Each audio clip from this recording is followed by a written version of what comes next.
10वी-12वी पदवीनंतर पुढे काय? वैद्यकीय क्षेत्रात हवंय उज्ज्वल भविष्य आणि 100% रोजगार. मग निवडा केपी पॅरे मेडिकल इन्स्टिट्यूट. प्रगत तंत्रज्ञान, दर्जेदार शिक्षण आणि कौशल्यपूर्ण प्रशिक्षण एकाच ठिकाणी. हो, आम्ही घेतो तुमच्या कौशल्य विकासाची जबाबदारी आणि हे आमचे विद्यार्थी सरकारी खासगी हॉस्पिटल आणि नामांकित लॅबमध्ये कार्यरत. आजच प्रवेश घ्या. K P paramedical institute. शिक्षण, कौशल्य आणि रोजगारांचं विश्वसनीय नाव. नमस्कार, मी सुद्धा महाराष्ट्र खबर न्यूज मध्ये आपल्या सगळ्यांचं स्वागत.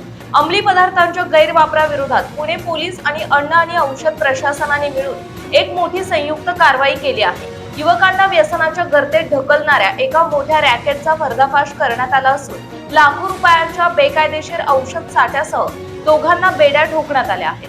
अँटी नार्कोटिक्स सेल 1 ला मिळालेल्या एका गोपनीय माहितीच्या आधारे ही धडक कारवाई करण्यात आली.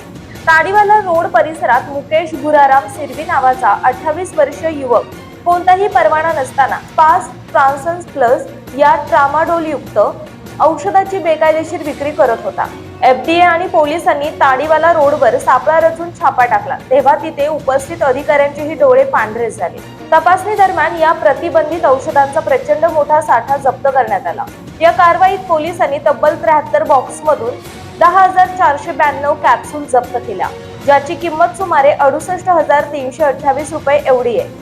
या औषधामध्ये डायसायक्लोमाइन, हायड्रोक्लोराइड, ऍसिटामिनोफेन आणि अत्यंत घातक मानले जाणारे ट्रामाडोल हायड्रोक्लोराइड मिक्स होते. जप्त केलेल्या साठ्यामध्ये तब्बल 424.6 ग्रॅम शुद्ध ट्रामाडोल आढळून आले आहे. NDPS कायद्यानुसार हे प्रमाण कमर्शियल क्वांटिटी म्हणजेच व्यावसायिक श्रेणीत मोडत असल्याने हा गुन्हा अत्यंत गंभीर मानला जात आहे. पोलिसांनी जेव्हा मुकेश सिरवीची कसून चौकशी केली तेव्हा या काळ्या बाजाराचा मुख्य पुरवठादार निलेश मोघे याचं नाव समोर आलं. पोलिसांनी तात्काळ कारवाई करत मुकेश सिरवी आणि निलेश मोघे या दोघांनाही अटक केली आहे.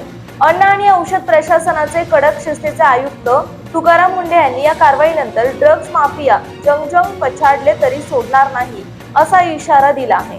ट्रामाडोल सारख्या औषधांचा गैरवापर तरुणाईला उद्ध्वस्त करत असून सार्वजनिक आरोग्यासाठी हा मोठा धोका आहे.